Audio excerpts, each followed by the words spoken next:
Hey everybody, it's Kneecap here, and in this video we have a quick guide for Retribution Paladins in patch 10.0.7, mini guide. For this channel I always do guides on the big patches, 10.0, 10.1, 10.2, 10.3, etc. You know the deal.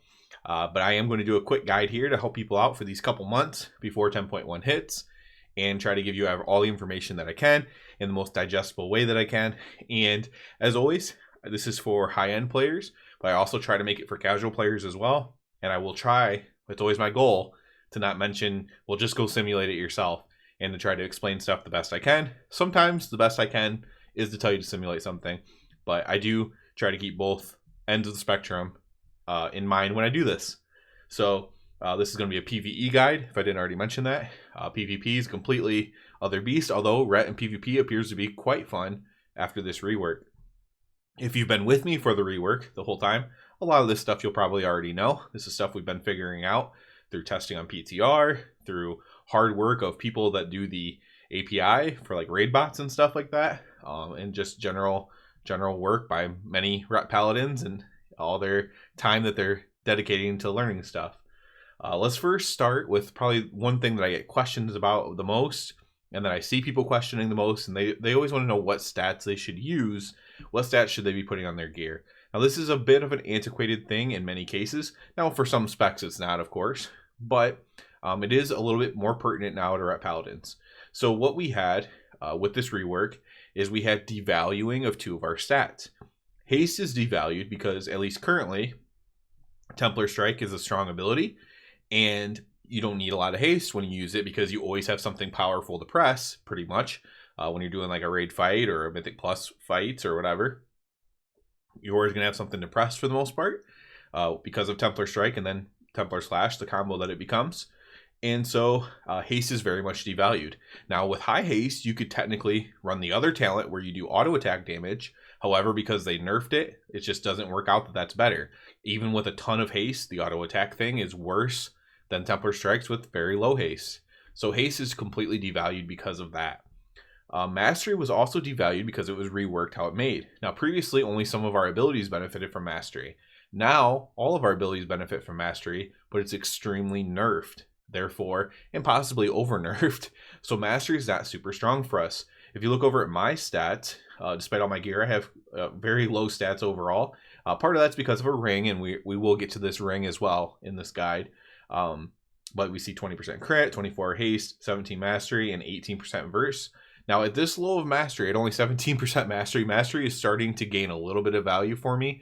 I actually think it's up to second in priority for me now. If you do like a stat weight thing, which isn't always the best thing to trust, Mastery is starting to gain value at about 17% now. So I probably don't want to like kill my Mastery any more than that. So what I would say then, as a general rule, maybe you want to have like 17% Mastery. You probably want to have at least 21% haste. Like there's certain numbers that you don't want to go below because then it's like you're not getting any value from the stat, or as much the base value from the stat perhaps.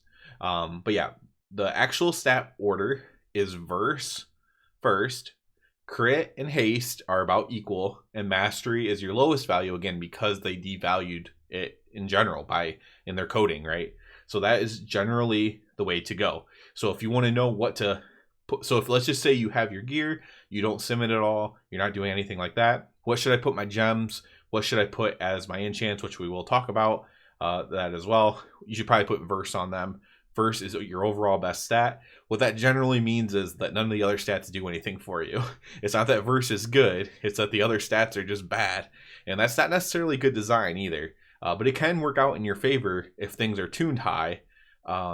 Having verse be your best thing. You know, a notorious thing for that is like when demon hunters, I don't know if they currently do, but in the past they have scaled off of verse, and you know there are certain patches where they are extremely powerful, and it's based on tuning, right? So as long as you're tuned fine, it doesn't matter. If you're tuned badly and scale with verse, I think maybe Windwalker Monk single target might fit that bill. I'm not sure. I'm not a master of all specs, but yeah. So verse is number one, crit haste, and then mastery, but you don't want to have 0% mastery. Next up, we will talk about opener, rotation, and like practical use of that. For this, we will actually pull up, and I will show you a little bit on the dummy. we're actually going to pull this up. And I've been doing this for all my guides because this is where this is really important. So this is how the API works. So on raid bots, when you simulate something, this is the order that they're doing things in. And if you simulate your character and you go and it breaks down the moves for you, they're going to show you that this is what it has you doing. So it's very important to know this. Now, if you're doing something different and getting better results, then that's great. And if you can repeat that over and over, then you should let somebody know and maybe they can update it. But generally speaking, you know, this is going to be your best bet. So for the opener, we're going to Blade of Justice. That generates 2 holy power. That's a talent, but it's also traditionally how it works. Judgment, that's going to generate 2 holy power. That's a talent. That didn't used to work that way. Here you're going to cast Avenging Wrath, and then you're going to cast Execution Sentence, right? And I believe, so you're going to cast Avenging Wrath, then you're going to cast oh, I don't have a target, that's why. But you can bind those together if you want on a macro. Let's get back to this. You can put those together on a macro if you want with like your trinket and stuff like that as well. And then you're going to cast Hammer of Wrath. That's going to put you at 5 holy power. You're then going to spend with your Templar's Verdict. This is single target opener. That's going to put you down to 1 holy power because they're going to cost 4, and we'll talk about that quickly in the builds. We're going to Wake of Ashes back up to 4. We're going to spend down to 0. We're going to Divine Toll. That's a judgment, so it's going to put us at 2.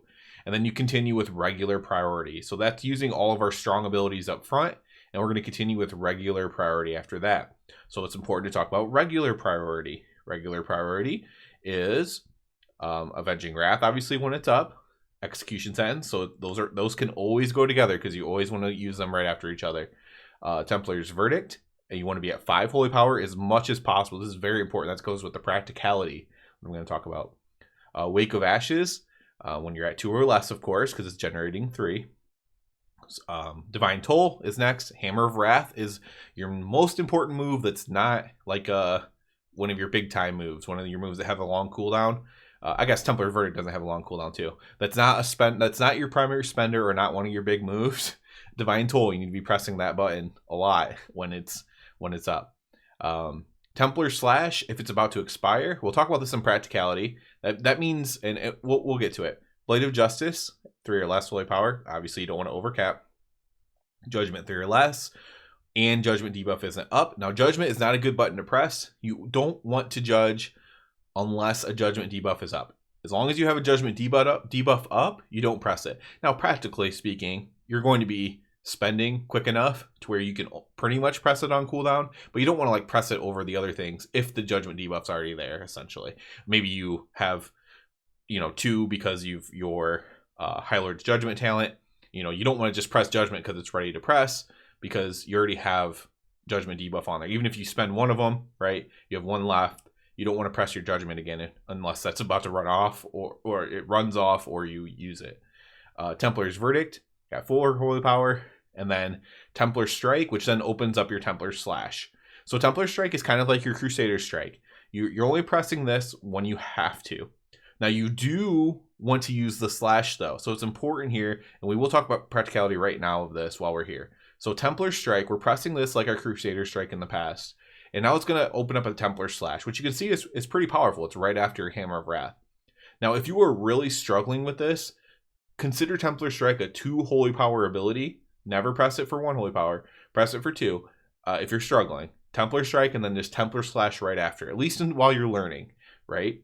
Now, to absolutely min-max, you want to be Templar Striking, fitting in a Blade of Justice, fitting in your Judgment, fitting in a Templar's Verdict at 4 or whatever. Like, you want to fit in other abilities and then use your Templar Slash after. Or Templar Strike into the 5 holy power Verdict and then Templar Slash for your first holy power. You want to be, the better you fit globals in between the Strike and Slash combo, the more min-maxy you're being. But you don't want to press Templar Strike unless you're probably going to press Templar Slash. There are cases where that might not be the case, but that is generally the rule there. So you do want to be pressing the Slash if you're going to press the Strike. You just want to fit globals in between it. And I don't think that this actual rotation, shows that enough. It kind of does by showing you that it's right after Hammer of Wrath in priority, but you don't want to just waste it. You do want to press it. Retribution Paladin, multi-target. This is largely the same thing. You're just kind of subbing in Final Reckoning with Avenging Wrath. Now you can make a macro for that too. You do @player and combine it with your Avenging Wrath. With both of these, you still want them to be separate things. For as 1 minute wings, you actually don't even have to have Final Reckoning on your bar because they're both 1 minute long. For this, now you would want to have it somewhere to know that the cooldown's up and stuff. You don't want to mess everything up. But you can actually link those together, just how I said to link ES together with Avenging Wrath. Now, of course, you need ES somewhere on your bar because it's only 30 seconds. So you're going to be pressing an ES in between as well. And then, yeah, it's largely just the same thing. Your Divine Storm instead of Templar's Verdict.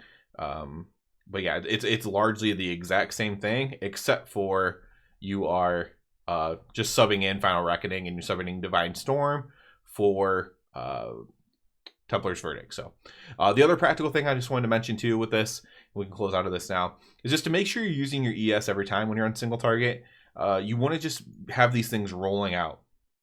If you're not rolling them out every time, this is a 12-second thing, you know, on 30-second cooldown, that's 40% uptime. And you want to just be rolling the execution sentences out constantly. You don't want to wait because then you have to hold your wings. If you hold for 10 seconds on your ES, and then you're going to have to hold your wings for 10 seconds. Now, if that's the way a fight lines up perfectly, and then the next time it's perfect, and the next time it's perfect, then it's not a big deal. But if you're constantly holding, what's going to happen? You're going to miss out on casts of that throughout the course of a fight. And so you don't want to do that. And so make sure you're rolling out your ESs on time. Make sure you're building to 5 holy power as much as possible, which it does mention in that rotation thing. Make sure you're building to 5 holy power as much as possible. Pretty much every time if possible, and that way even if you're caught in a bad time where it's time to press execution sense, at least you're starting with 1 holy power instead of 0. It's always better to start with 1 than 0 when things cost 4. So that would be my other advice there, is build to 5 and always roll out your ESs on time. Next, I guess yeah, I think that's about it for that. Next, let's talk about enchants and consumables.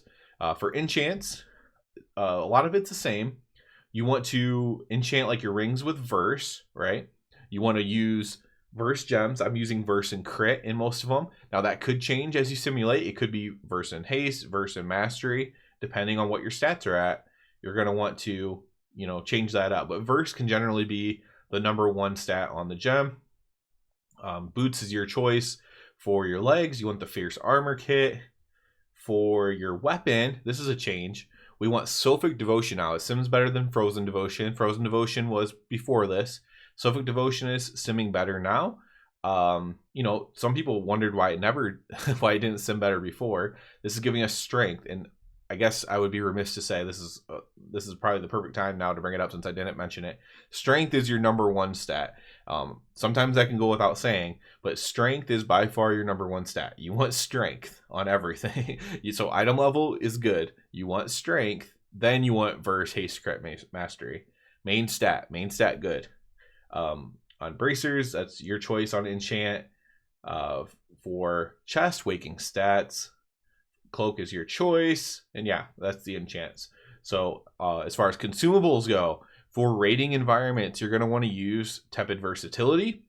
Now, I even use it in Mythic Plus, and I have great results in Mythic Plus.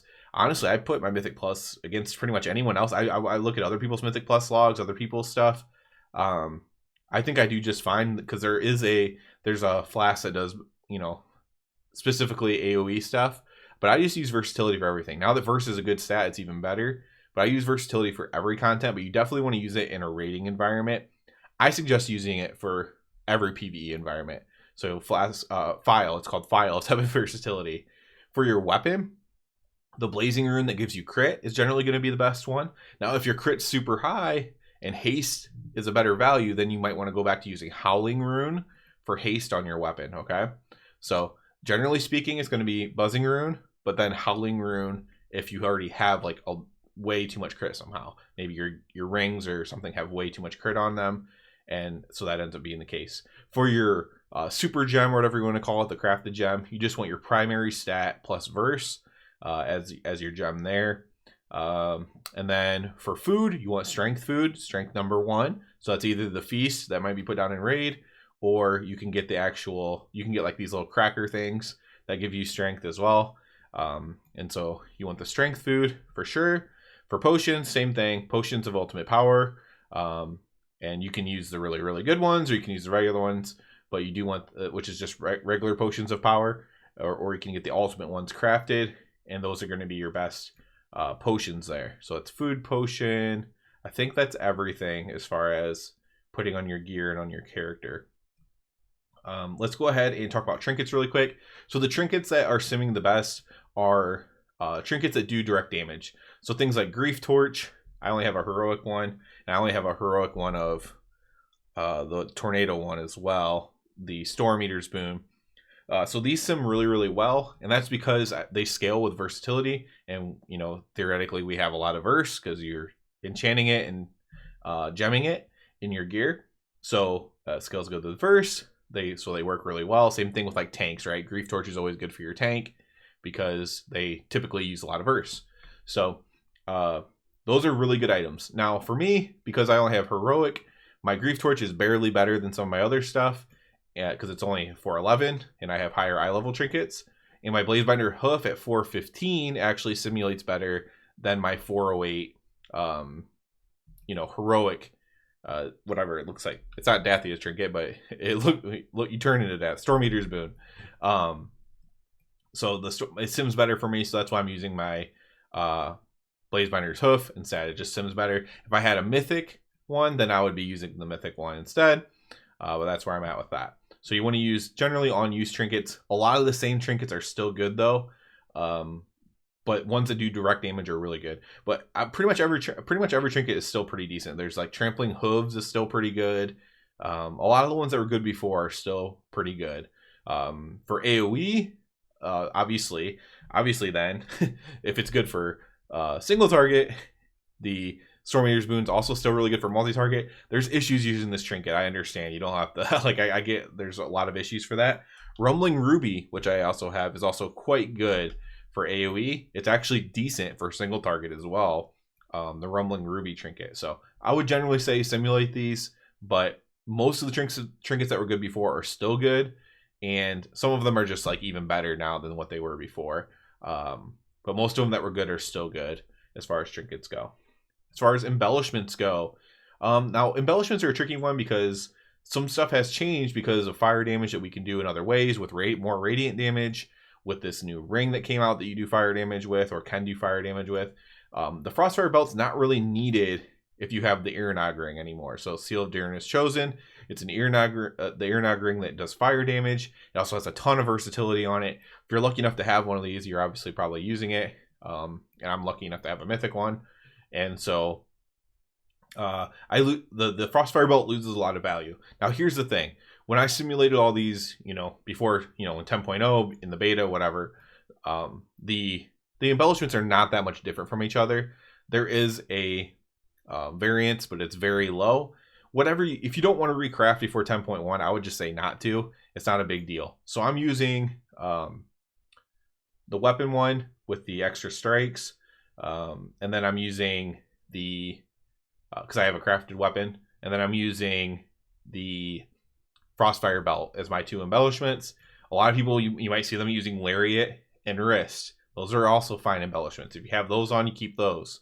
I wouldn't necessarily suggest switching. If you're going to switch anything, maybe switch belt to Lariat, maybe switch belt to wrist guards instead. Those are definitely options you can do.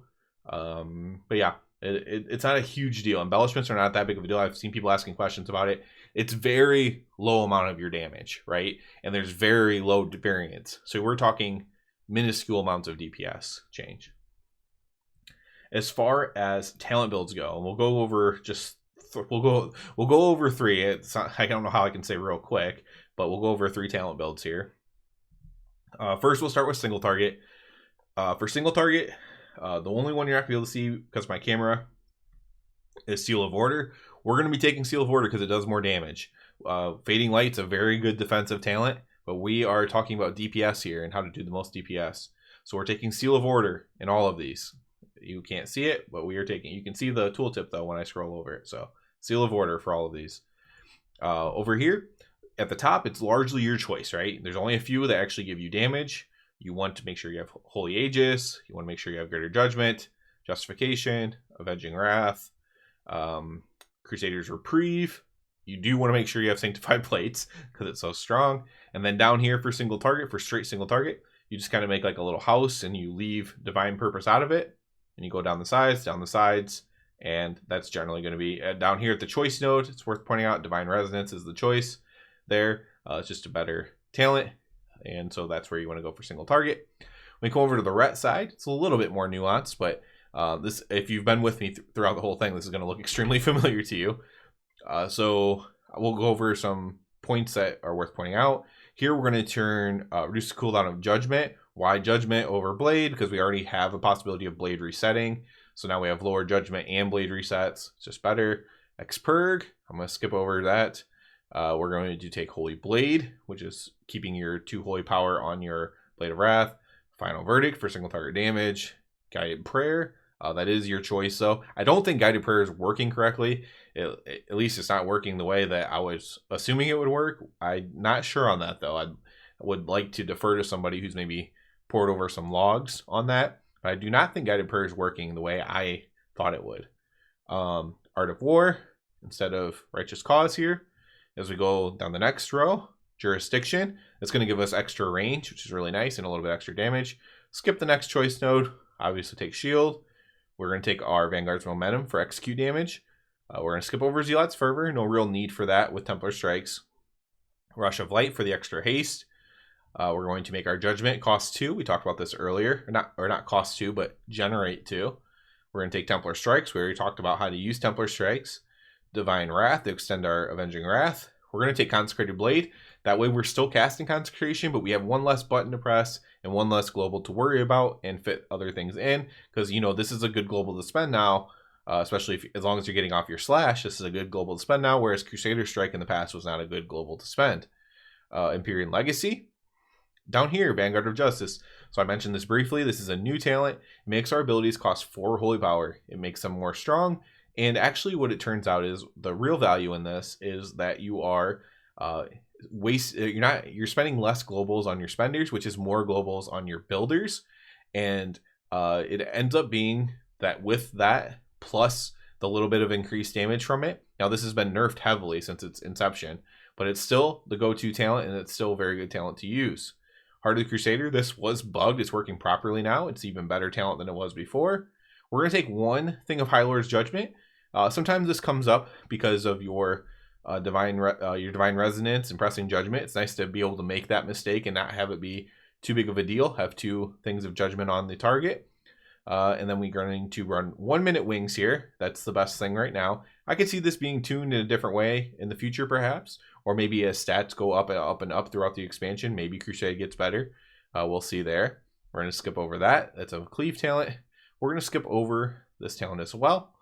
We're going to grab Abjuration, which is crit damage. That's the biggest thing. Makes your Hammer of Wrath put down hammers as well when it crits, which is always with Vengeful Wrath. We're going to grab a defensive. We're not going to take any of these fire talents over here because we're going to focus on single target Holy Strike damage. We're going to take Blades of Light, which makes our abilities do Holy Strike damage, as we just mentioned. Execution Sentence, which we talked about using Execution Sentence. Wake of Ashes, just a general core ability. Divine Arbiter, nothing really to monitor here. Just at 25 stacks, you want to make sure you get that off. You want to spend at that 25 stacks. I guess the worst thing you could do here is to just let that get to 25 and then have the timer run out and not actually use it. That would probably be the worst thing. Executioner's Will is going to increase the time of our Execution Sentence, which lets it do more damage.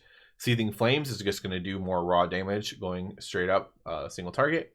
And Truce Wake is really good as well. It's just they basically made it stronger and it makes the target burn for damage after using your Wake of Ashes. So this is generally going to be the talent build that you want to use for pure single target. There's not much variation to do here. You can play around with things if you like. This is exactly the build that I got when I was testing. This is exactly the build they got by running the numbers. This is the exact, like, in every way, this is the exact build though. So this is pretty much the best thing for pure single target. All right, let's talk about a full AoE build for Mythic Plus. Okay, this is full AoE. A lot of people talk about, well, what about my boss damage? My boss damage with this build is really, really terrible.